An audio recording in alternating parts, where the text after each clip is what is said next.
Ever feel like you're doing everything right? Eating healthy, working out, all that good stuff. But the number on the scale just won't budge. Yeah, I hear that a lot. It can be so frustrating, right? It is. It's like my body's stuck at a certain weight no matter what I do. Well, you might be battling something called your weight set point. Weight set point. Think of it like your body has this preferred weight range. It's almost like an internal thermostat for how much you weigh. So like my body actually wants to stay at this weight. It's not just me. Exactly. It's a survival mechanism, really, deeply rooted. Back in the day when food was scarce, this was essential. Makes sense, I guess. Your body had to hold on to energy reserves, to protect you from, well, starvation. Right, right. But these days, food's not exactly scarce, so. No, not so much. But your body doesn't always get that memo. So when you try to lose weight quickly, especially, your body can think, hold on, there's a famine. A famine? Seriously? And it kicks into survival mode, tries to fight back by slowing down your metabolism. Oh, so even when I'm like hitting the gym and cutting calories, my body's working against me. Pretty much. It's trying to conserve energy, you see. Ugh. Talk about frustrating. It is what it is. Huh? A natural response, but definitely makes things trickier.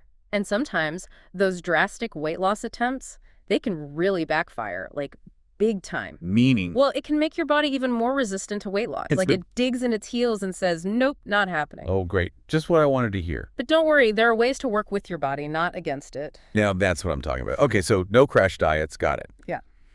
But what's the alternative? How do we work with our bodies to actually, shift this set point thing? Well, it's all about sustainability.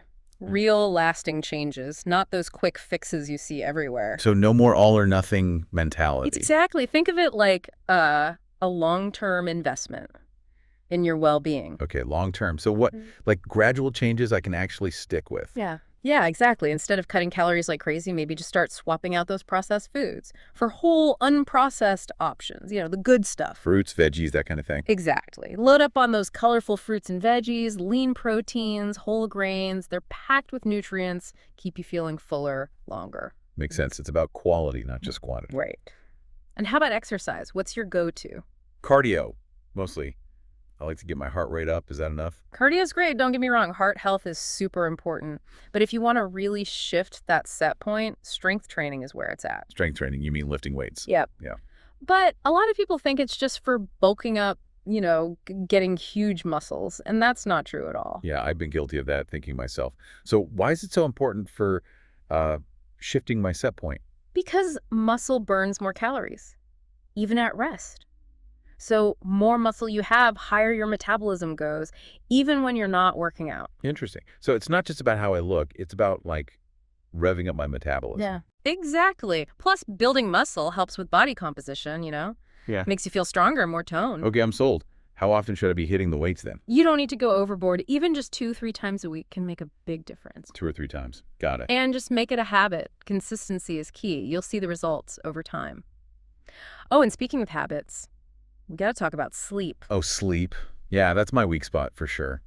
I'm a terrible sleeper.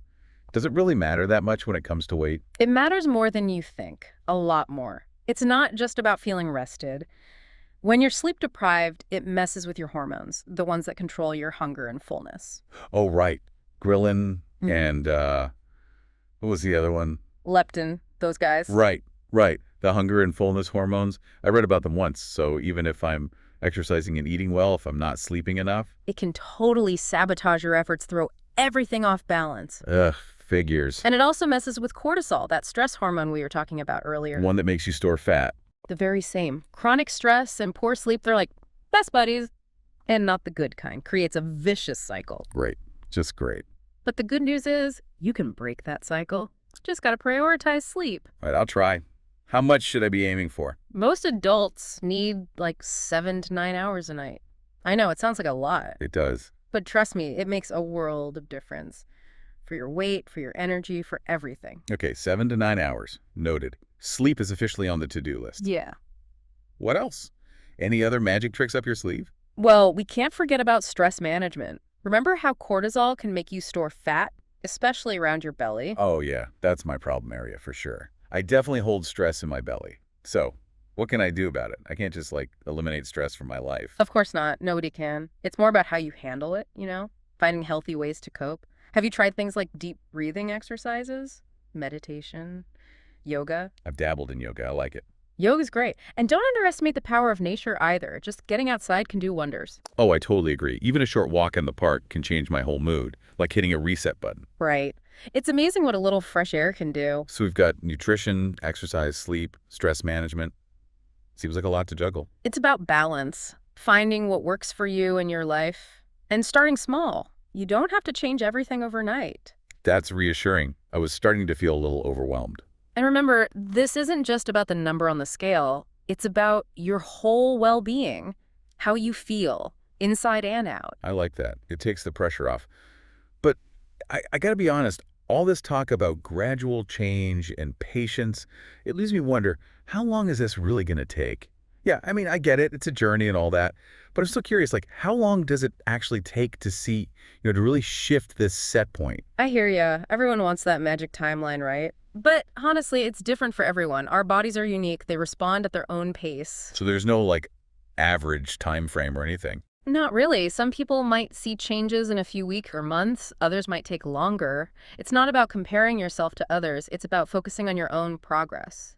So basically, patience is key. Patience, consistency. Those are your superpowers. And those quick fixes you see out there, the ones that promise you'll lose 10 pounds in a week, they're usually not sustainable. And they can even backfire, Backfire how? Yo-yo dieting, that kind of thing. You lose weight quickly, then gain it back, then lose it again. It can actually make it harder to shift your set point in the long run. Oh, okay. Yeah, I've definitely been there. So how do we stay motivated then when it feels like it's taking forever or, we hit a plateau? I think it's about shifting your focus away from just the scale. Start celebrating those non-scale victories. Non-scale victories. Yeah, like how your clothes fit, your energy levels, how you sleep.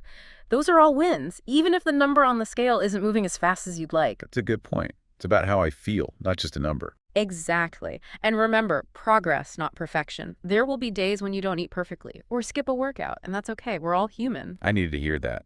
I tend to get down on myself when I, mess up. Don't be so hard on yourself. It happens to everyone. Just acknowledge it, learn from it, and get back on track. And most importantly, be kind to yourself. Self-compassion goes a long way. Self-compassion. I like that. It's all about making choices that support your well-being, mind and body. This has been so helpful. Yeah. Really. I feel like I have a whole new perspective on weight management. I'm glad to hear that. And to everyone listening, remember, you have the power to change, to create a lifestyle that supports your health and happiness.